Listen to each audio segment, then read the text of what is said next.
Time for our top story of the day. It's the Daily Special. Are they the fourth quarter team? Or are they the second quarter team? Are they the team that got outscored 41-19? Had their defense called pathetic on national television? Or are they the team that in the fourth quarter erased a 23-point deficit, came all the way back to beat the Los Angeles Clippers? Which one are they? And I hate to say this. I hate for this to be how we start the show today. I don't know. I don't know which team it is. Because even yesterday when we were breaking down the victory and talking about that incredible fourth quarter and the performance from Colin Gillespie and how awesome Kevin Durant looked in that game, we were still somewhat distracted by other things. We were distracted by Kevin Durant and Coach Bud having a minor disagreement on the sidelines, and we were distracted by how poorly they played in the second quarter. So even in a big win, even in a win where they erased a 23-point deficit, we still weren't fully satisfied. We still wanted to see more. And so I've been trying to think, which future are the Suns going to follow? Because by winning that game, we said it yesterday, you've extended the runway a little bit. Okay, I'm not all the way back in. I'm not even dipping my toe in the pool. I'm just hanging out at the party. I'm watching everybody else around the pool, right?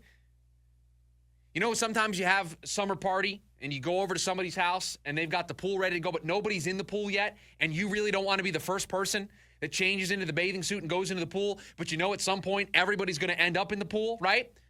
That's kind of how I feel about the Phoenix Suns right now. I think we're all kind of considering if they continue down this path of dipping our toe back into the water, potentially diving into the pool and saying, let's see this through. Let's see if they're able to make a comeback.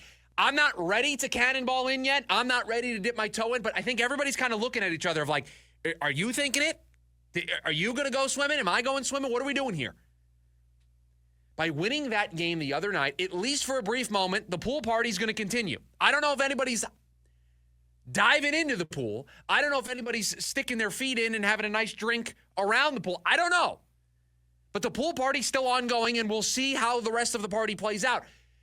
Which version of the Suns will show up tomorrow? Was the fourth quarter just a flash in the pan?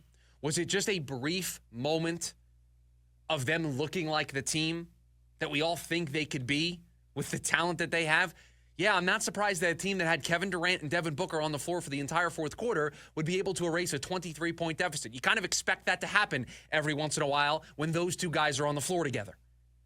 Kind of comes with the territory of two great stars. Every once in a while, you're going to do something incredibly special, and what they did on Wednesday night or Tuesday night was pretty special.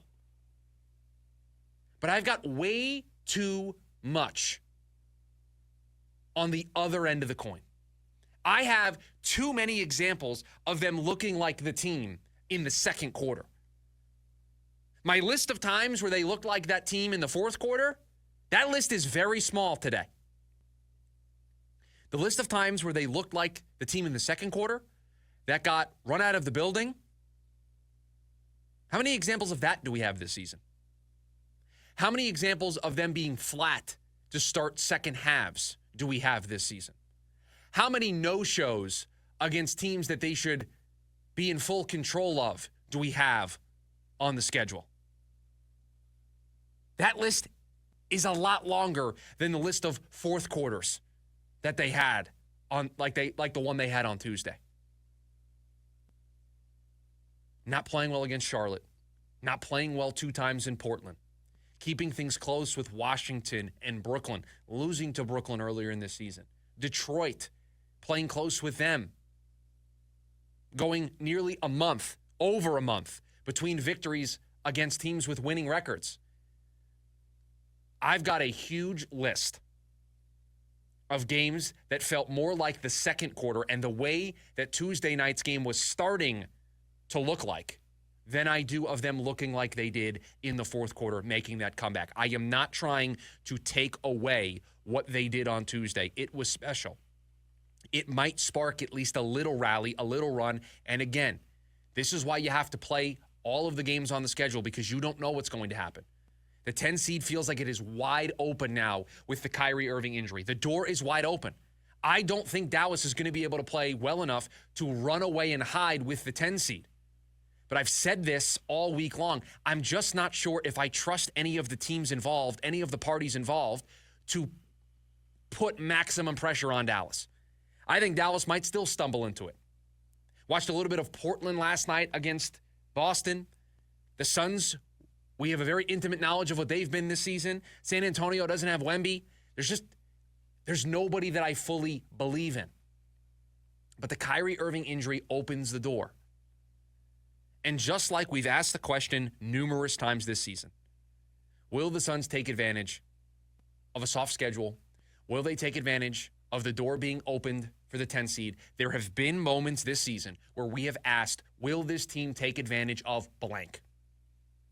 Will they take advantage of playing a bunch of teams in a row below 500? Will they take advantage of an injury to Dallas that has opened things completely up for the 10 seed in the Western Conference? Will they take advantage? So far, the answer to a lot of those questions has been no. They have another chance. And I don't know today. Maybe I'll have a definitive answer when we get here tomorrow and we preview the game against Denver. I don't know which I believe. Because when you have a moment like they had on Tuesday, when you're able to do that at home in front of your home crowd and guys step up, Colin Gillespie steps up, Mason Plumlee steps up, Kevin Durant has a big fourth quarter, that can be contagious. It can be. It's not always contagious, but it can be. It can be the light bulb that goes off that sparks, I won't say a big run, but a mini run. And a mini run might be all it takes to renew the confidence of this team. Because truthfully, it's felt at times that this team lacks the confidence, that this team does not believe in themselves. And you can't blame them considering the results, but it just looks like a team that doesn't believe in themselves. They believed in themselves in the fourth quarter the other night. So that can be contagious, and it can carry over. You can carry that momentum over, and you're going to need some of that momentum to carry over because you're playing Denver. You're playing one of the better teams in the Western Conference. So you're going to need that to have provided a spark. I'm just not sure if I fully believe that it will. Because would you be surprised if they reverted right back to the way that they played in the first half of that game against the Clippers and they get embarrassed like they did the other night against Minnesota? Would that surprise you? What would be more surprising tomorrow night? Would it be more surprising for the Phoenix Suns to carry over what they did in the fourth quarter and take it to Denver and beat them in Denver?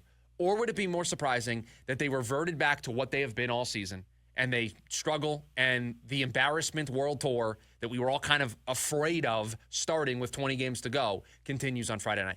Which one would be more surprising? And I think the way you answer that question tells you how much stock you're putting into that fourth quarter. There's just not enough examples of that.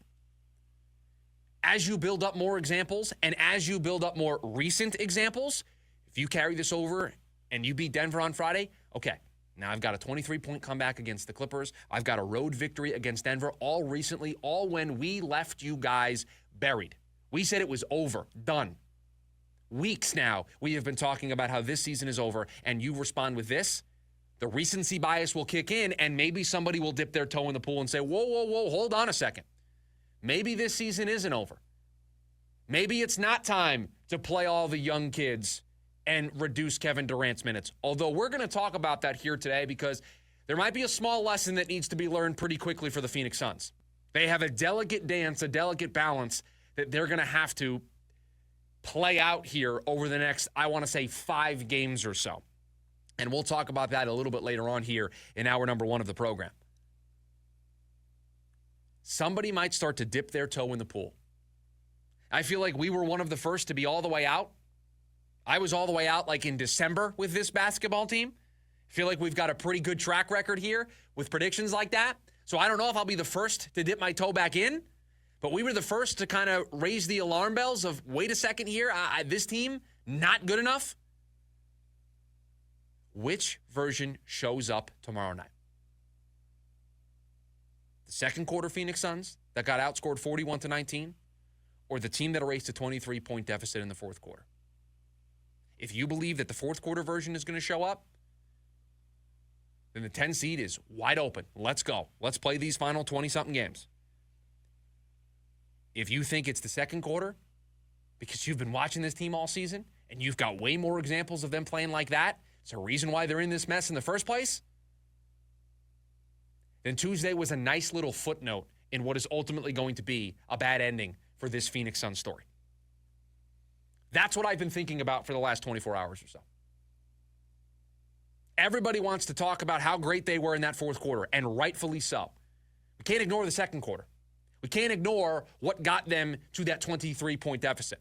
Because if you don't understand the context, in the same game, they looked like one of the best teams in the NBA and one of the worst teams in the NBA. In the same game, in the same 48 minutes, they looked like the best team in the NBA and the worst team in the NBA.